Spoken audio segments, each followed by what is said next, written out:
Calories in, calories out. I mean calories out.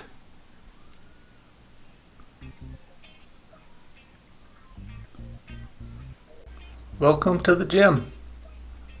Pretty simple yet effective in this tight little area here.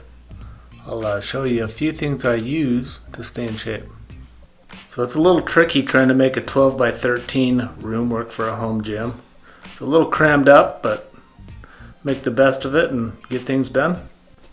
We have the cardio machine, the yoga mat hiding in the corner, of course the kettlebells, 10, 20, 30, and 45 pounders. And this is my prize right here, the homemade pull-up bar. Added the pulley to it so I could hook it up to the kettlebells. Get a little creative with the workouts. Works well. And of course the TV for all your fancy dance videos, workout videos, yoga videos, with the plethora of cables. I think everybody has some of those hanging around. Little homemade creation here. We've got a kettlebell. Goes up to a cable, to a pulley. Got my standard grip and my rope grip. Chuckers, welcome to another episode. Bringing you everything DIY around my house. Showing you tips and tools to help you get you through your projects. Does it feel like I've got a boat propeller coming out of my head up here? Yeah, that might have to go. So I'm going to show you my little home gym that I created in a little 6x6 area, and it works well. Gets the exercise done in a small cramped area, but it works.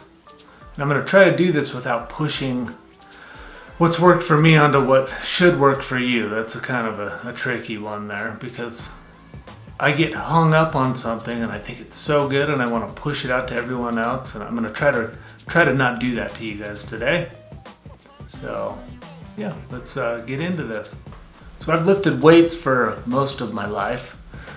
Early junior high all the way up through high school and up till now actually. It's just been a little spotty. I'll lift weights a little bit here, a little bit there, and then, I mean, everyone knows how it goes. You lift weights for a good 6 months and then you drop it and I need to get back into that, and then you pick it back up, and it's just kind of a cycle. By doing this at home, where it's right here ready to go, it's a lot easier for me to do it. I actually lived half of a block from a gym, and I kept it up for, like I said, 6 months, and I found myself, rather than, I would start out walking over to the gym, and then it turned into a bike, and then it turned into a motorcycle, and it's a half a block away. And then I just quit going. You would think that a half a block away it wouldn't be that inconvenient, but over time it really did become inconvenient. I don't know why. But yeah. So I found that having it in my home, I can wake up. I like to wake up and lift weights. It fits my schedule the best. It's when I have the most time to squeeze a little workout session. But I wake up and I can just walk right to the room next door and I'm ready to go. Probably a little coffee in between, water. Very convenient. You could do this, you get home from work, you could do it right, I mean, it's in your house, so you can just go. Or if you wanted to, you could do a little morning sesh and a little afternoon sesh, and it's very convenient. Now, some people, with what's going on right now, it's a little tricky, so this is the easiest and most convenient way to do it. Now, if you would have asked me a few years ago, I would have said that weights and cardio were more important than diet. I was really stubborn on that. It took me many years to come to learn that diet is the most important. You have to have a good diet. Portion control, so it starts there. Weights and cardio are supplements to that, so I've had to come to and realize that diet is where it starts. I'll be the first one to tell you that now. So good diet followed by weights and cardio. So without going too much down the weights or the diet or the cardio route, we'll just kind of do a general. So of course muscle, you burn more calories and you build bigger bone density, which is great for you. So like I said, the more muscle you have, the more calories you burn. So weights are crucial to losing weight and also getting more fit. And of course, cardio is good for the heart and it's good for the core, and it helps you burn off some of that stress. Especially if you have kids, you understand what I'm talking about. If you don't get your cardio in, after you've been doing this for a while and you miss a day of cardio or a couple days in a row, you get that rage going. So it really helps with the attitude. And then of course, if you just start doing cardio or weights or both, it's really tough to get into a routine. At first you're motivated, so you start it and you're feeling good. You start to see a few results. And then over time, the results kind of flatten out, so you get discouraged and you quit. You keep going. You hear that all the time. Keep going, keep going, keep going. But it really does becomes part of what you do, your schedule, and if you miss a day, like I said, your attitude goes down. You will see results if you keep it up. You just got to remember it's good for you all in all, for your well-being, physically and mentally. I'm not trying to turn this into a motivational speech here, but I've just learned over time, stick to a routine, it's good for everybody. I've actually found that by having a home gym, it's saved me not only time, but money. If you added up the time I've spent in this room with the machines that I have, well, the machine and the kettlebells, it's compared to a gym membership, it saved me money. So the elliptical machine is my cardio. There are times when I'll go out for a run, occasionally, or do some stairs, or there's a little hill at the park down the road. So you don't necessarily have to have an elliptical machine or a treadmill to get your cardio in. You can get creative, or just stick to the old walking and running, jogging, get your cardio in.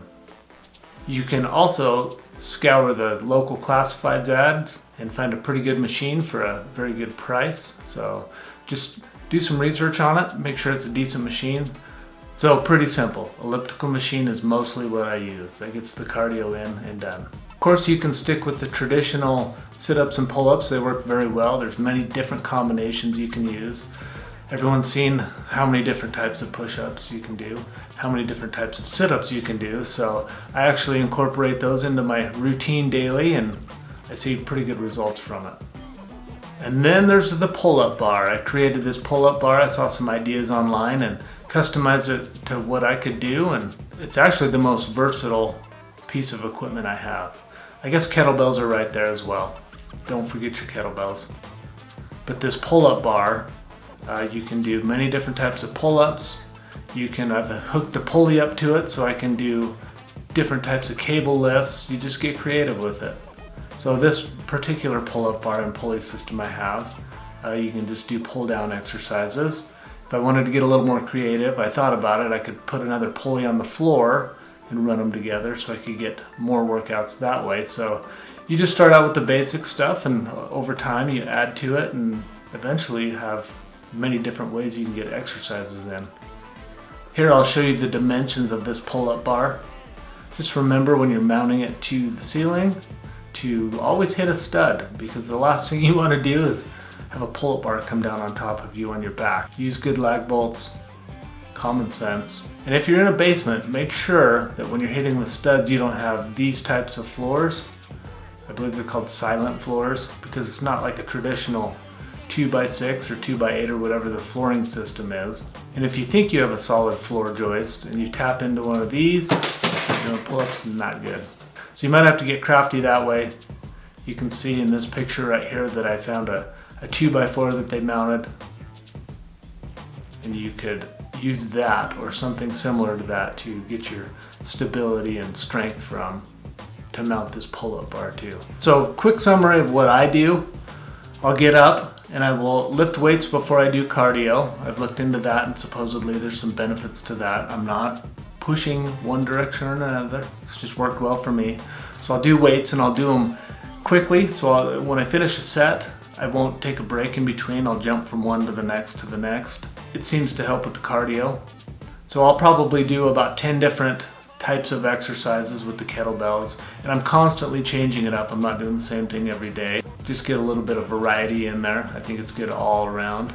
And then after that, I'll finish up with some sweat-inducing cardio on that elliptical machine. Yes, elliptical machines can produce some pretty good sweat if you push it and grind hard on them. So low impact elliptical machines actually work very well for cardio.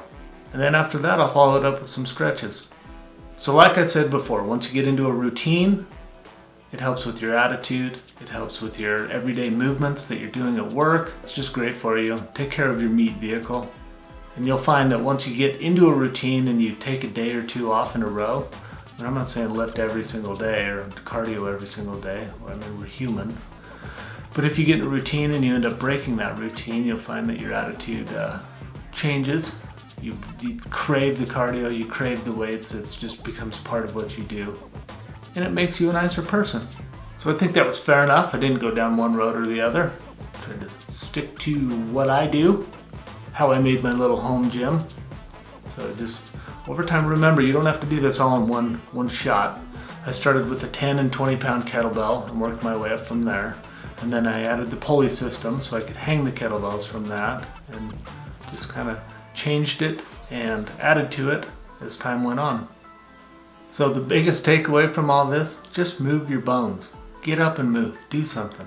Whether it's cardio, weights, digging with a shovel, walking, running, jogging, just move your bones.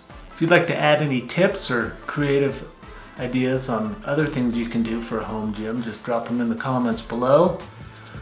Again, thanks for joining me here. Stay safe out there, and we'll see you next time, Chuckers.